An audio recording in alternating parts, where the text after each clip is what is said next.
Episode 120, Becoming Free and Independent through strategizing your life by the power of observation. I wanted to talk a little more today on what I've been experiencing by observing in my business, by observing how we grow our food, spin farming in particular, and how it leads to life in general about being free, and a heck of a lot more. I want to talk a little bit about how we're constantly distracted, what we need to do basically to become free and independent and not have to work so hard. And look at our systems design, and look at our own personal designs. It's always nice to point the finger. I've got the problem there. That's, I got it singled out. It's always them or it's that. And sometimes it's us. Sometimes we got to get our own crap together. It's a Potty Mouth podcast, by the way.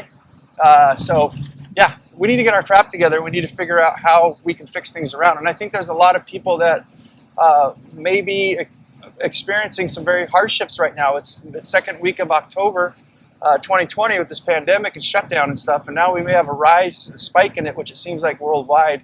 And we should probably start figuring some stuff out. I want you guys, the ones that really care, want to make a difference in their own life, and willing to do the work, willing to see that you might be part of the problem.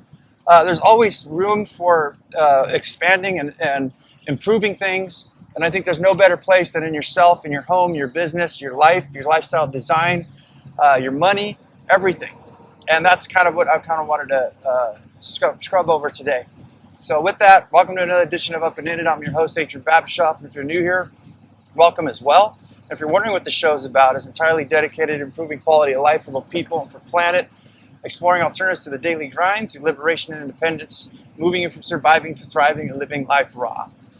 So I want to start off today, just jump right into it. The noise you guys are hearing is broadcasting live on my work commute home.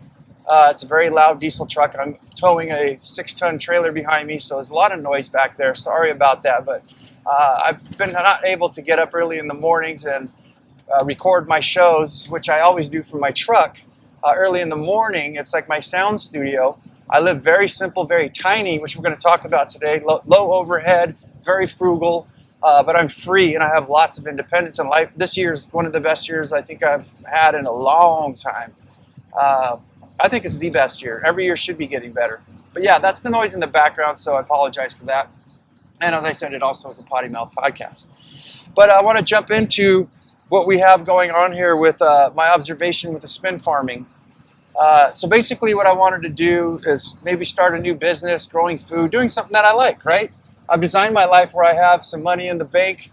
I've got a 2-year supply of emergency funds, so I'm more than good. But I looked and I said, well, I own my own construction business. I own my own business. So that's the difference between me and most people. I'm an entrepreneur. I'm starting other new businesses and things like that. And, it gets pretty hectic. So I started to study under the spin farm, and I wanted to use this blueprint of what I'm going to share with you about how I started looking at this in my own life. And I think that you might want to consider doing the same. So basically in the spin farm, for those of you who don't know, it's you're farming on somebody else's property you don't own, and you grow vegetables and fruits and whatever you want, and you sell them to farmers markets or wherever, restaurants, whatever. So, and it could be a 1-man, 2-man operation. There's people making like $100,000 off half an acre. They're doing very well, so I was very interested in that. My occupation is a little hazardous from being in construction. I was looking at something a little more natural. And so basically what I found was a very informative book by the original spin farmer guy, not Curtis Stone. I believe Curtis Stone was studying under this guy, but the name of the book is Spin Farming. Curtis Stone's book, who's more popular than this guy ever was, is The Urban Farmer. Very good. I bought both their books just to find out. And I think both of them added in this information where they gave you kind of a business plan, like a bird's eye view. Like if you're one person and you wanted to start a spin farm project, they kind of gave you a gauge, like to get you trained into what to expect. So say you had 1/8 of an acre or 1/4 of an acre, they said, well, one person growing these amount of beds and these kind of spaces, these exact dimensions and everything, will spend about 60 hours a week working. And here's the rough estimate of what it costs to get in. and what you're going to get out of each one of these beds, depending on which product or which produce you're growing. So what I noticed in there was really caught my eye was the all the stuff that you needed to do, the chores and stuff, right? The jobs and how long they took. So I can't remember exactly how much weeding and watering was, and I know I've mentioned this on other shows, but this is a very good blueprint. But it was something in the tune of like 2.5 hours. First thing in the morning, you're going to spend weeding. Then you're going to harvest. Again, I don't think all this is in exact order of which it comes in the book. But to sum it all up, it seemed like running the water systems, the irrigation for these plants for this farm, and also pulling weeds seemed like it was a very laborious thing. It took up a lot of time. A significant amount. So I looked at all the stuff in this business plan, because that's basically what this book was doing, getting you ready to sell and get you on the right foot. And I looked and I says, well, how many hours a day would I be able to afford to start, putting in maybe half days or just weekends and stuff like that. So nonetheless, what I learned is I'm not going to be able to do that. I'd have to quit my job in order to get this business off the ground and become a spin farmer. So what I learned from that book and took away is from other forms as well, such as that one. And I looked in my life and I said, wow, where is all my time going? When I looked at that business model, the spin farm model, and I looked at, well, what's my lifestyle design model? And it's very powerful. There's a lot of simple things I look at, like when you're doing meal prep, you can grade stuff by hand, like a zucchini and some carrots and stuff like that, or some cheese.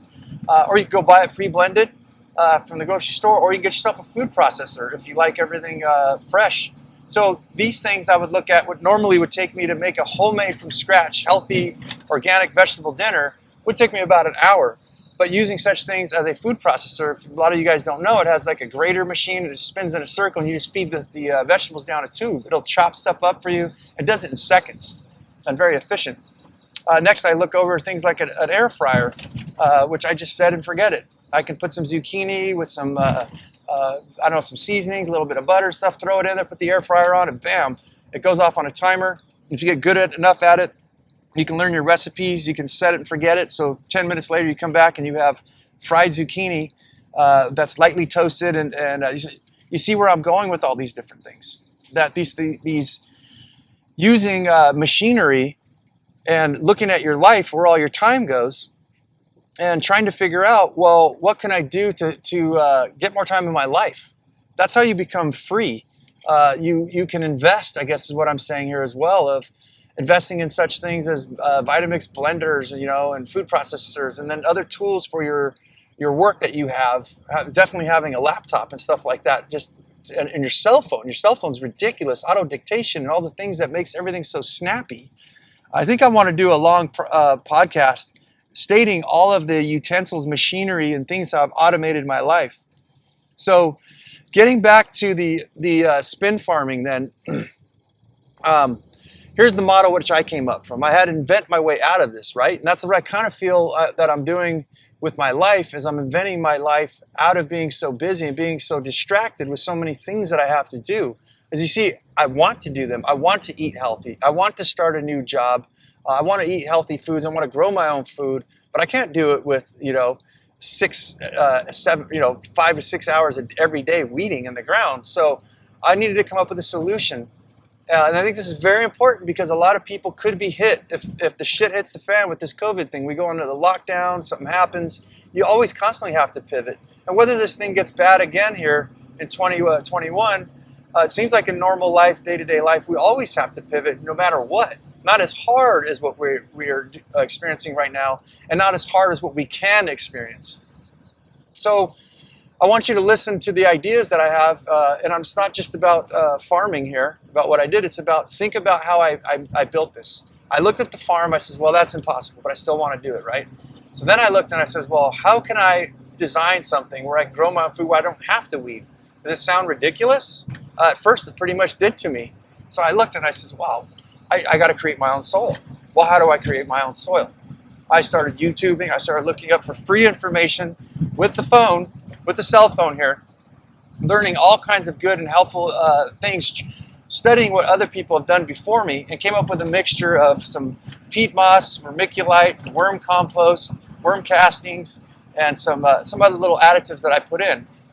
Now there would be a debate that I'm growing stuff in soil. It's just not natural. I would say that it is natural because the place where I get my worm castings comes from the soil. So there's actually elements of soil in it, and all the worm castings and microbiology and stuff like that. So we do have a natural setting for our soil. The difference is, unlike the spin farmers who are growing off the ground in people's backyards, the soil is literally a bank of seeds. In one scoop of soil, one cup of soil, there's probably hundreds of seeds just waiting for the right conditions. So now, in contrast to what these spin farmers are doing, where they're watering the ground full of weed seeds and putting fertilizers on it and tilling it up, making it all nice and yummy, they have to, their vegetables have to contend with it. Whereas mine now, there still is a small element, very minuscule. I would say I could spend on 300 plants. I can show up on my invented spin farm, the biodegradable container gardening systems, and I can maybe spend about half hour a week weeding now, because I started with my own soil. I solved that problem. The next one was water, and water is a big issue in Sunnyside, California, especially in San Diego. So I got myself on drip irrigation. I did an experiment which costed me some time and some money and some effort. But the soil mixture that I created, that I researched, holds lots of moisture in it. Peat moss, I think, will hold like 30 times its own volume, and I think vermiculite will hold 3 times its own weight, or its own, I forget what it was, 3 to 6 times its volume. I think that the worm compost was exactly the same. It was 3 to 6 times its own volume. So this very high intensive moisture holding capacity. So what I did is grew my plants, and you see the other battle that I have here in Sunnyside, California, is the water issue. A lot of people, the water department, which I called directly, said that if I wanted to farm, I'd be pushing the envelope, and he says, I don't think it would be very profitable for you, especially with the amount of water you'd be using. So what I had to do by using these moisture retentive soils was practice on them. I got it down to where my garden was being watered late spring with only 2 cups of water per 5-gallon container. And I'm talking heavy hitters like tomatoes and cucumbers and things like that. Did they flourish? No. But I kept them alive and got some more ideas and learned. But the point I want to get here is that, well, let's not make myself look stupid, I guess. By adding some more water and adding some different nutrients and doing some tweaks on my stuff, I am getting fruit that's immense. It's crazy. I think I've got maybe 20, 30 pounds, I don't even know, but there's probably about 50 tomatoes on a bush, and I am going to weigh them out when I harvest them. But yeah, we definitely hit the nail on the head. Everything's going absolutely better than perfect now. So I had to pivot. I had to invent my way out of that. I also had problems with squirrels and stuff like that. Rabbits are very rampant where I live in North County. It's still San Diego. It's still very much country. I live on the fringes, about 30 minutes to 40 minutes out of San Diego, California proper, out of the big city. It's a pain in the ass. It's country, so if you want to go to a store, you're driving for like 20 minutes. You know, no restaurants, no nothing around. It's a good at least 15 to 20 minute drive. But yeah, a lot of problems. I started looking on forums and gardening sites, and a lot of people, especially where I live, I'll continue with that, had a lot of problems with insects and gophers and rats and all kinds of things eating their vegetables, their little gardens. So what I did is I suspended my garden. I took my garden, lifted it off the ground, and I've got it hanging on a giant like jungle gym / if a jungle gym made it with like a horse stall thing. It's kind of hard to explain. I did do some videos. We started a YouTube channel at biodegradablecontainergardening.com as a website. I haven't got anywhere near putting it for public, but you can also look at the Biodegradable Container Gardening YouTube channel. Got some videos on that.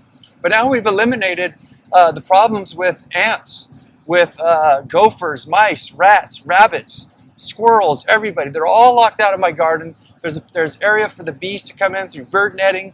And I don't want to just make this all about the gardening, but I wanted to show you the point of how many problems I've solved and how many things I did just by the power of observation and ingenuity and having to pivot. Granted, my system cost me a pretty penny. I mean, we're talking about probably like $6,000 to $7,000 to build. But I've got a whole farm now, which is in contrast to aquaponics and things like that, that's automated, has no really moving parts. I don't have to worry about ants. I've got pretty much everything beat. I think I even got price beat.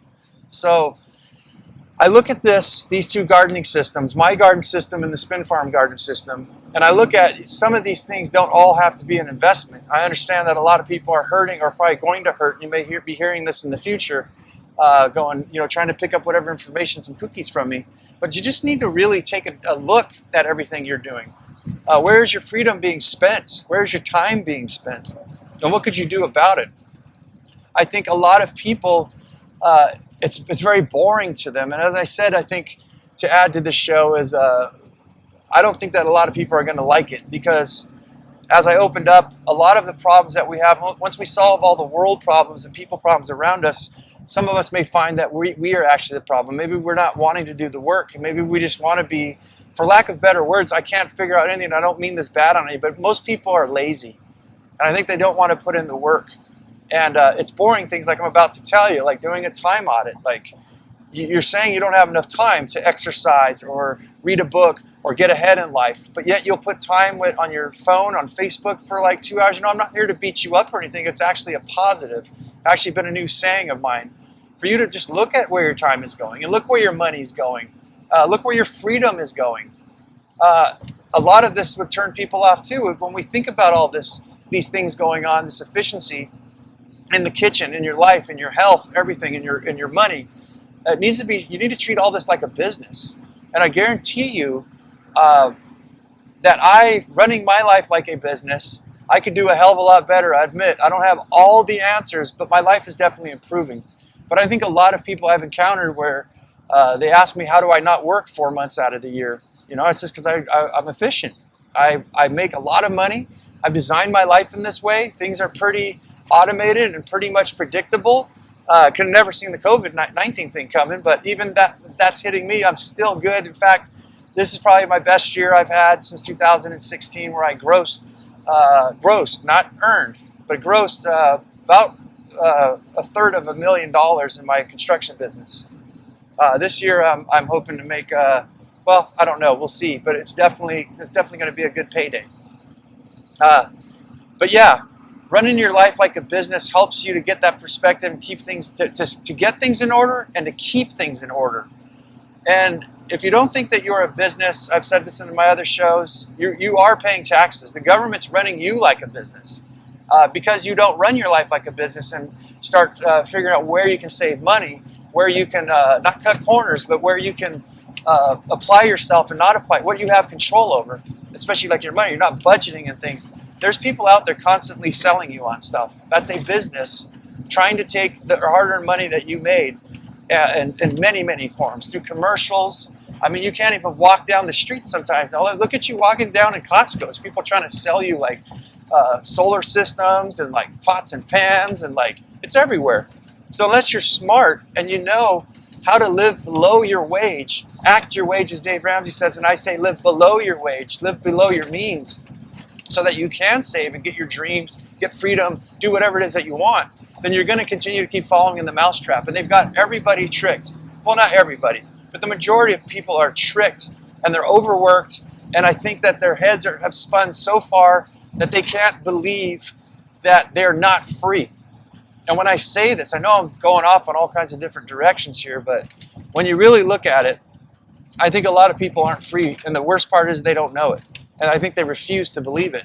And I think that everything could be fixed, as I'm saying, I call it an alternative lifestyle design, by the way. It's designing your life for you, so it's not being designed for you.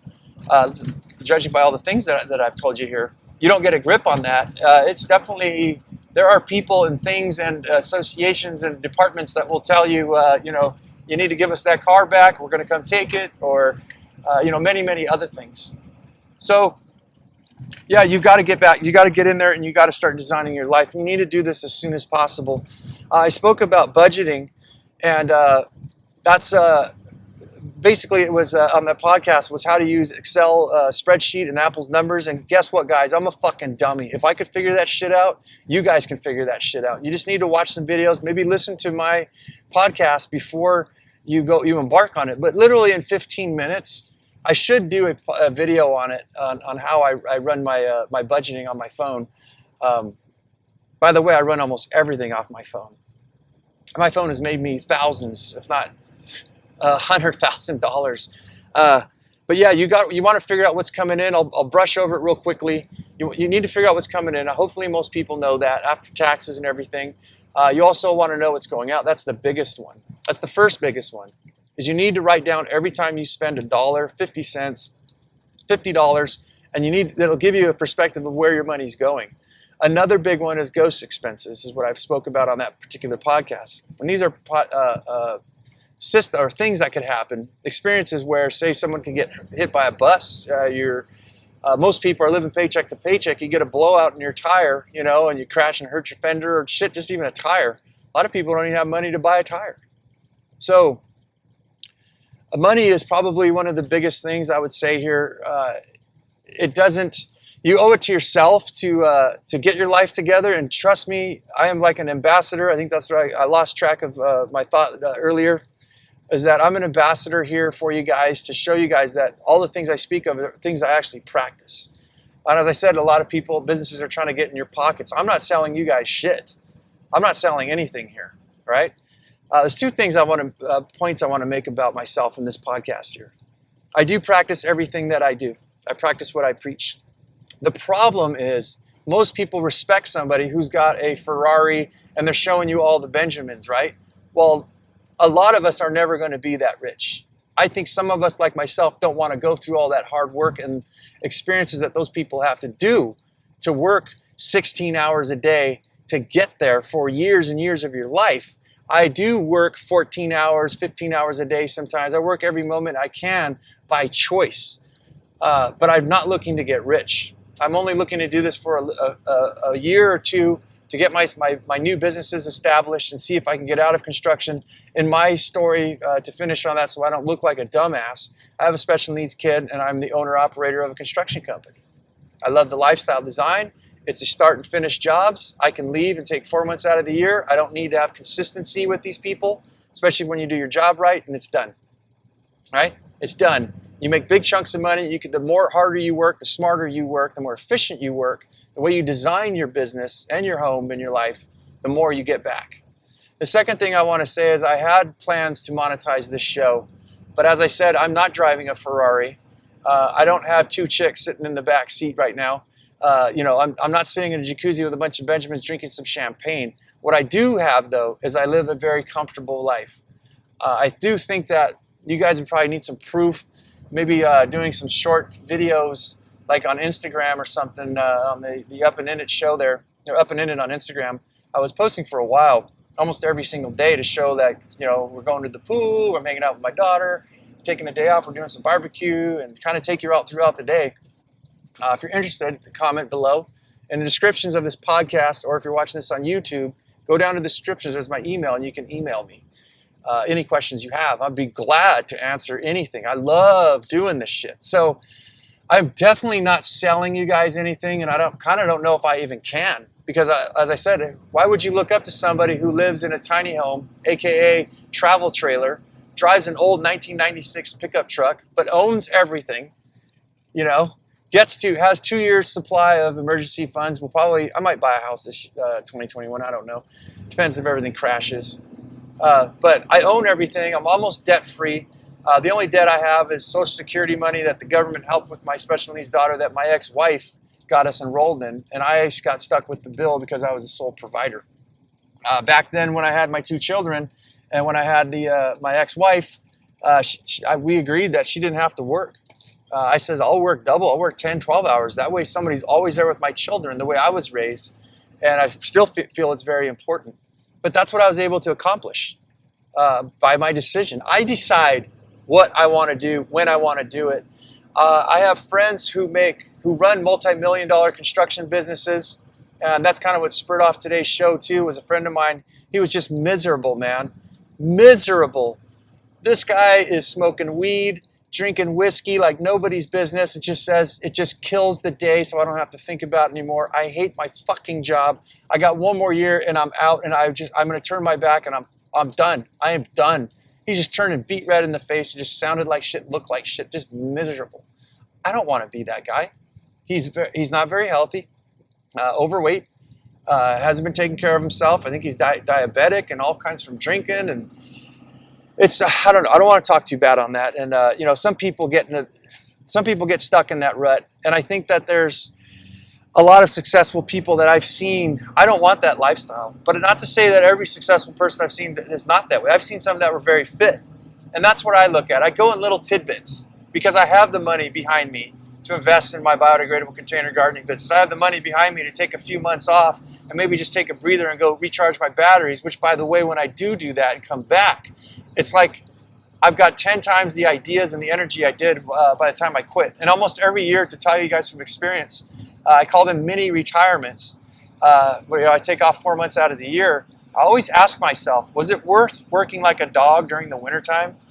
Because by the time, usually around May, June, I used to take off from June to October. And I always ask myself, by the time June comes, May, I'm just like, oh my God, I'm so sick of this crap, this shit. I don't think it's worth it. Then about a couple weeks into my mini retirement, I'm like, oh yeah, this is worth it. Not having to get up early in the morning, not having to be at a job. And I did sacrifice my mini retirement of 2020. Usually I take my kids traveling around by the ocean. I go up to the PCH, the Pacific Coast Highway, and we go way the hell up north, way in the red, where the woods meet the oceans. There's waterfalls on the beach and forests, and we just go for however long we want. But yeah, I lose track here. I'm not selling you guys on anything. I'm actually paying to do these podcasts, and more than happy to do them. And sorry for the noise again. I have to cram them in at this busy season. There's no way that I can be getting up at 3 in the morning anymore and getting the show done. It's just impossible. But yeah, I want to jump in. So I talked about us being distracted. Let me see on my notes here. I talked about running your life like a business. We're talking about money and how I did lowered my overhead. I think a lot of you are going to have to think about doing something. I have a friend of mine who's having trouble right now, and he moved into a house from a richer neighborhood to a less richer neighborhood. And I'm like, dude, just stop giving a fuck what people think about you. I had to get myself out of a certain relationship because I knew that it was going nowhere. It was going to be a bad thing. And that decision was one of the best decisions I ever made in my life. Now I've got more freedom, more financial independence than I ever did. And it would have been a trap if I would have stayed. But yeah, you got to get out of there. You got to lower that overhead. And this show is full of ideas, strategies, things that I'm actually doing.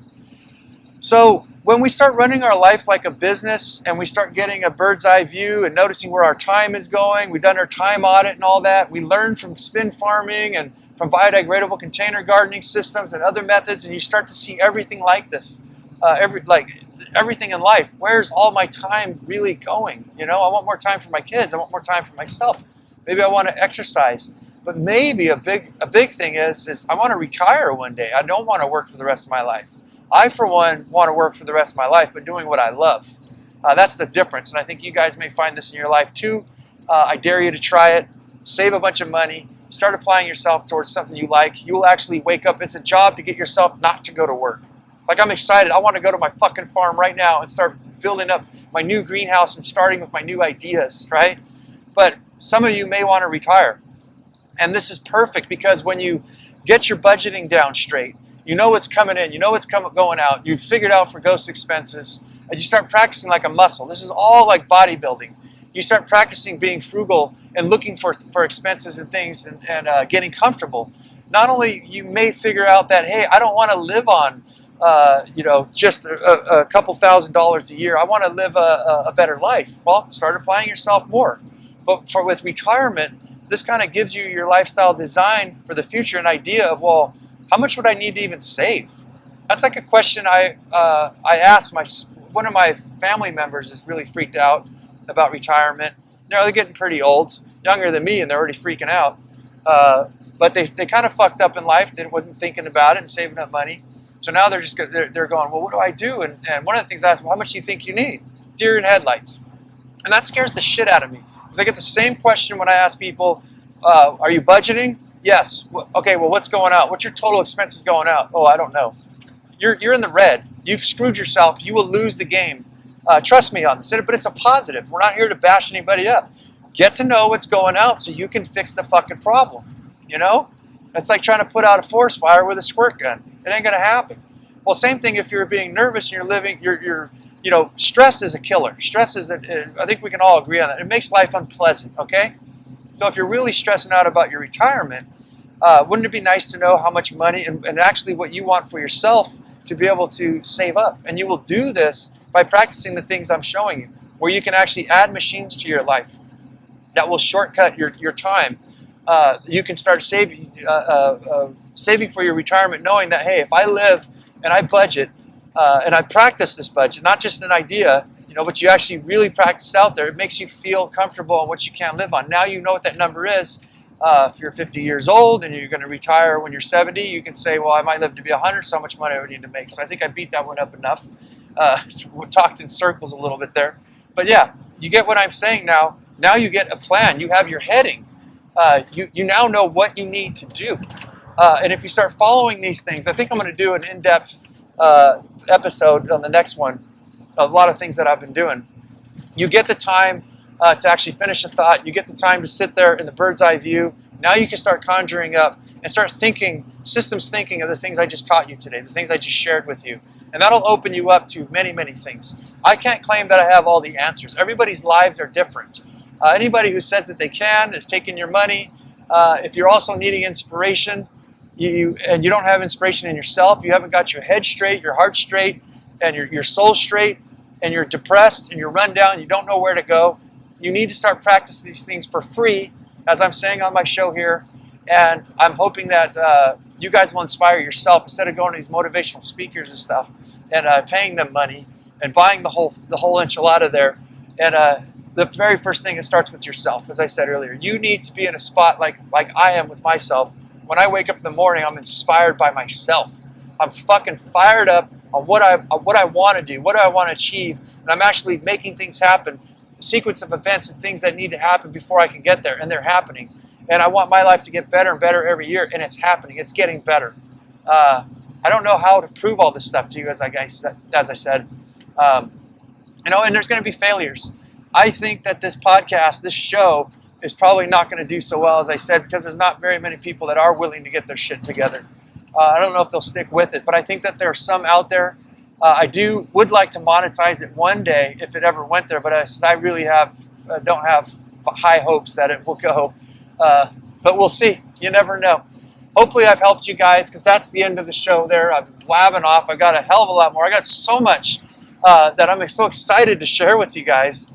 I can't wait to do the next show. So as I always say, guys, well, before I fuck up the end of the show here, let's get you guys over to find out more about me. You guys it's all up and in it. You can go check it out on TikTok, Instagram, Facebook, YouTube, Apple iTunes, and Spotify, and all the other places that podcasts are at.